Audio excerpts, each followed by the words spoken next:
Virginia's elected officials go back to Richmond expecting to get busy doing the work of the people, but not so fast. They get down there and the water doesn't work.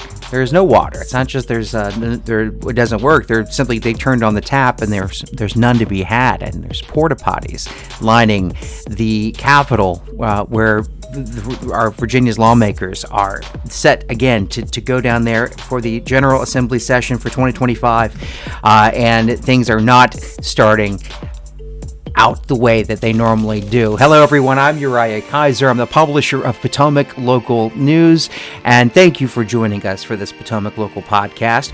We're not going to solely talk about Richmond's porta potties and lack of water. Unfortunately, it's a water crisis they're having, and we don't mean to make light of it. But we will be talking to Delegate Ian Lovejoy from the Prince William County, the House District 22 delegate, who is putting forth a lot of legislation having to do with data centers.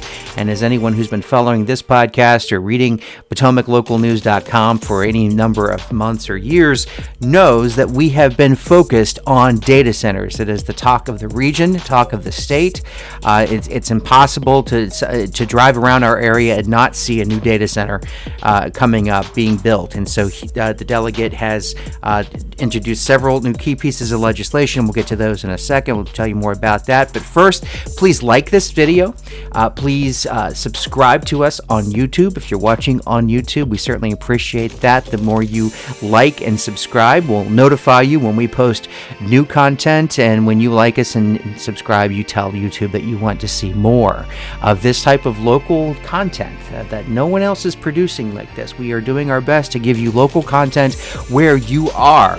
So whether you like to read it again on our website, PotomacLocalNews.com, or you listen to our podcast, or you watch it on YouTube, or you're on Instagram, whether Facebook, we try to reach you where you are, and doing this podcast is one of those ways that we are doing that, bringing in newsmakers and talking to them, asking the questions. Many of them you have put forward to us in the comment section and emails on social media and what have you.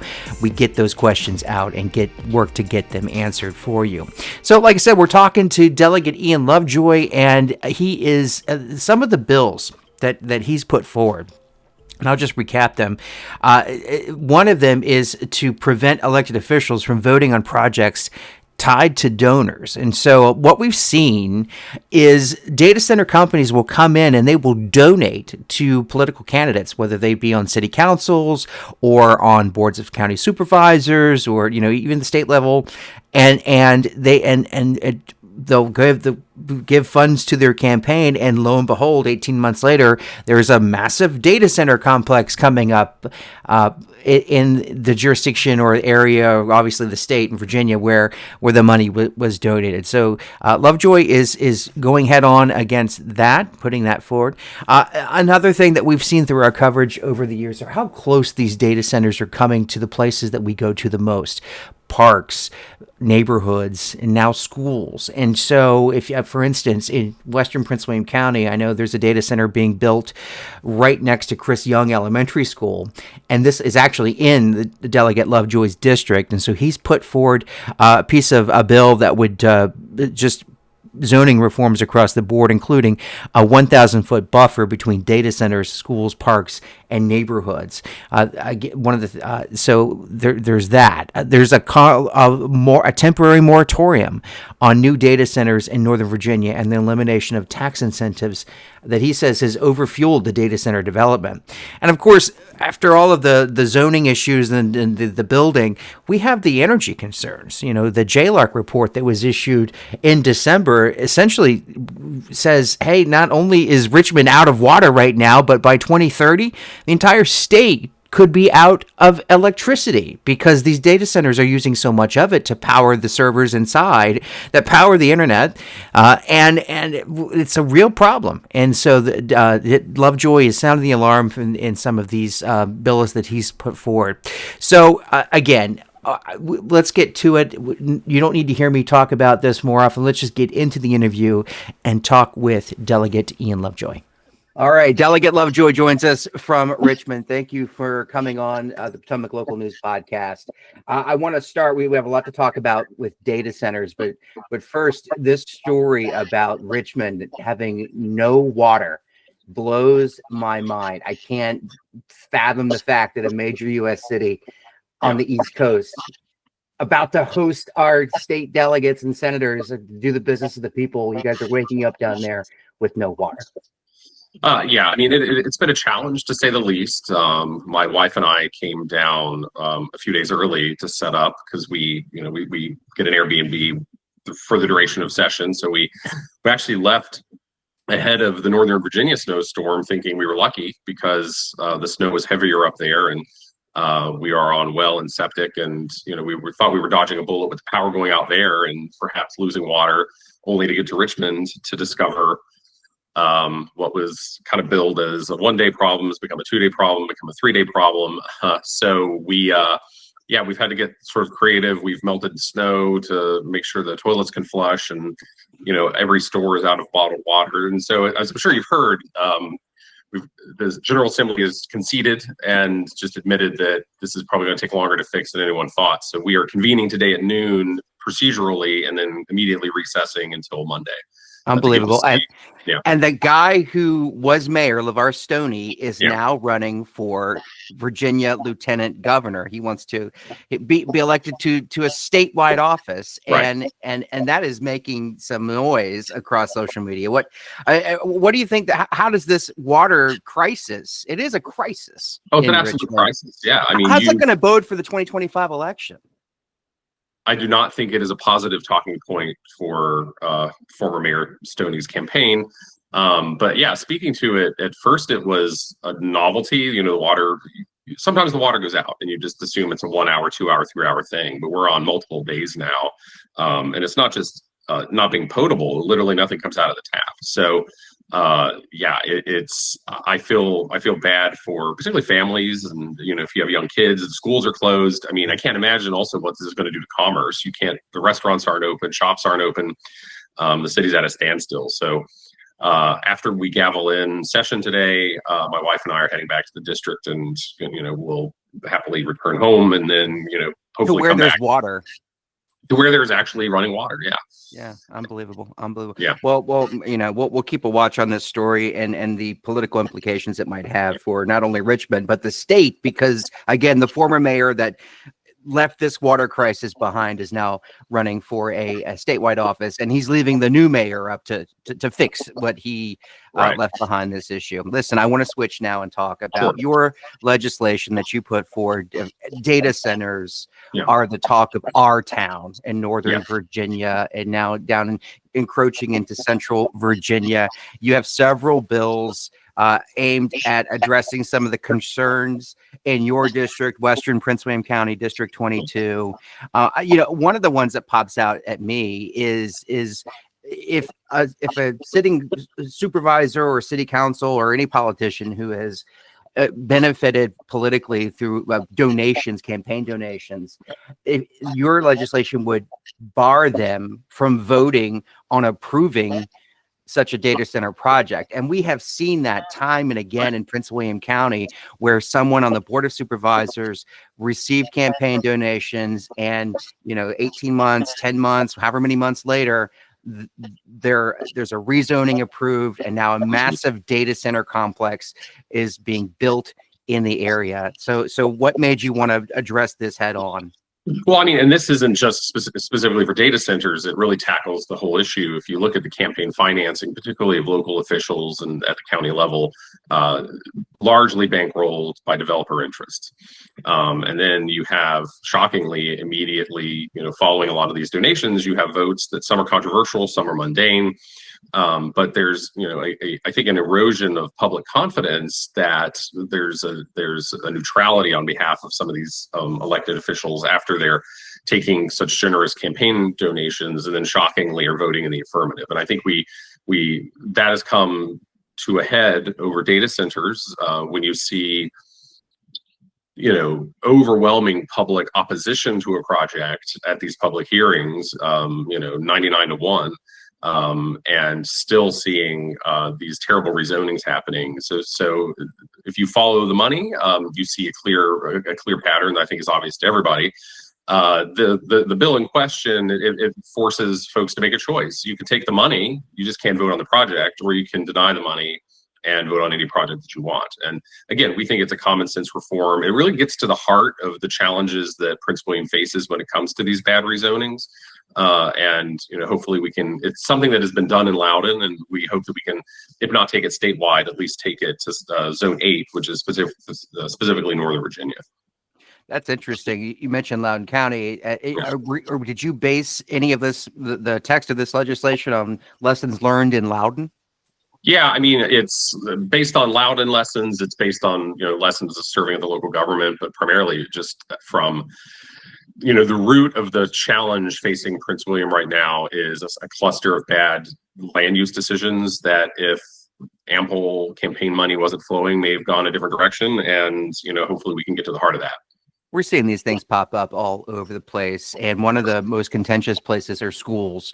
Again, in we always point to Western Prince William County. There's a data center being built right next to Chris Young Elementary School. Yeah, right in my district. Yeah, right in your district, right? And so and we're seeing these things pop up next to assisted living centers and apartment buildings. I think one of the most egregious examples that we always point to is the one just outside of Haymarket, between Haymarket and Gainesville, where there's a townhouse abutting a data center right there. That's just a striking photo. So you're addressing it looks like 1,000 feet of schools, neighborhoods, parks. You want to put limits on how close these things can get to the places that people visit every day. Right. There's been a common sense notion in site development for decades of, when you're putting in an industrial use, you need proper buffering and mitigation between industrial uses and residential zoning. And that is planning 101. And if you look at sort of the root of all of the most controversial projects, that is the rule that is being violated. You have residential land that has not been developed as residential land that is now suddenly being rezoned as industrial, and industrial use going in, and no real efforts being made to mitigate those impacts on the residential property owners. So the scenario is you purchased a house, there was an empty plot of land next to you.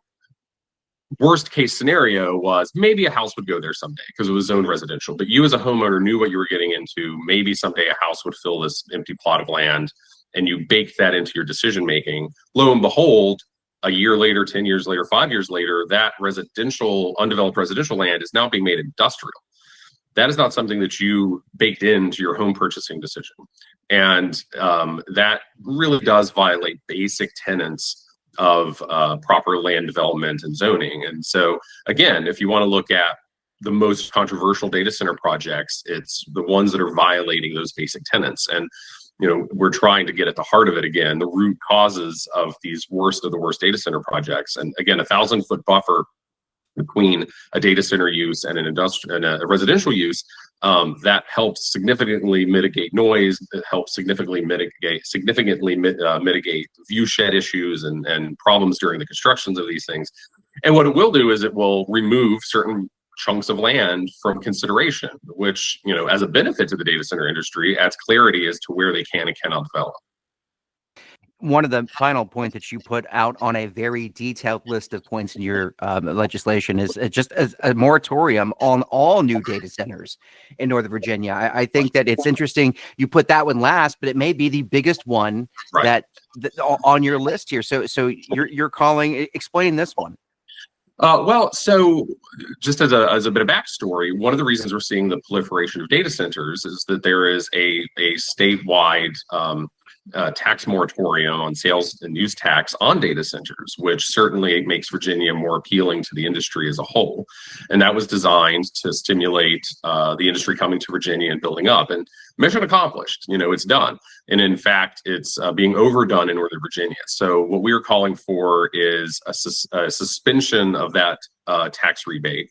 So for all new builds for 5 years. And so any new data set, should this pass, any new data centers going forward would be subject to those taxes. and rightfully so. And so our hope is that that would automatically throttle back a bit the proliferation in Northern Virginia. And again, if you're looking at the viability of these projects, are the data centers really that profitable if they have to pay for their own power infrastructure and if they don't get a bunch of tax breaks? And that's something we'd like to find out. And you look at that JLARC report that came out last month in December 24, the power cost on just the regular ratepayers like you and me are going to go up exponentially between now and 2040. So that had to be some driver there in your legislation. Absolutely. And that's why we're putting in legislation specifically to try to find a way to require new data center developments to really pay their fair share of new infrastructure that is going to need to be installed to power them. I mean, the JLARC report is startling. I mean, it's nothing short of startling from a power consumption standpoint. In the next 5 years, we run out of power if we continue unabridged data center construction. And decisions will have to be made between our lights going on and power integrity of the power grid or energizing these new data centers. And that's not an 20 years, 30 years, 15-year problem. That is 2030, and that's coming. And frankly, having spent the last 4 days in a community that has a basic utility that is unstable, imagine that being applied to the power grids. And I can tell you it's no fun. So we need to make sure that the public isn't paying for the energy infrastructure costs. We need to make sure that we're not overbuilding to the point where the power grid is destabilized. And the JLARC study was very clear about those issues. And so the study is done. It's time to act. In this one call, we've talked about no water and the possibility of no power, all this in Virginia, a place that, one would never think that would happen. But when you look at, let me ask you about the political alliances here and the support. It seems to be all over the map because you have a governor who's very supportive, a Republican governor who's very supportive of data centers and their expansion. When you go down to the local level, it seems to be the Republicans are bucking the data center expansion trend, and Democrats are the ones that are really pushing for it. So you have some strange bedfellows politically on this item. What's the mood? What's the tone as you look to start session once the water gets turned back on? Well, I think it's impossible that nothing passes. I think you'll see legislation pass. The question is, how impactful is it? Does it really get at the root core of all these problems? I think that the alliances beyond, the classic Republican-Democrat alliances, what you're really seeing is an alliance between corporate America, corporate interests, i.e., the data center industry, and labor. Because another big, powerful entity in this are unions who want the data centers built because they're relatively straightforward jobs for their union members. And so in a scenario where you have corporate interests and unions aligning, that is where you have a lot of uphill work to do because they are rarely the same bedfellows, but in this scenario they are. But I think just by virtue of the impending challenges we're going to face to the power grid, something must be done, and it must be done soon. So I'm cautiously optimistic that we will see some meaningful legislation pass, if not this year, but in the coming years. But, we are heading towards a natural choke point because if solutions to the energy question aren't found, then data centers are just going to get choked out. Like they're going to be told that the wait is going to go from 3 years to 5 years to 7 years to 10 years to actually flip the switch on. So, a bottleneck is coming one way or the other, and we have to get ahead of it. And you are doing just that with this legislation. This is all good information, and I really do appreciate you talking to us about it. Unrelated, happy belated birthday. Oh, thank you, yes. We have water on my birthday, so that's And you celebrated your birthday in Northern Virginia? We celebrated it at our house in Northern Virginia, yeah. So that part was nice. Happy belated to you, and best of everything to you as the session gets going, and hope the taps get turned back on soon. Me too, sir.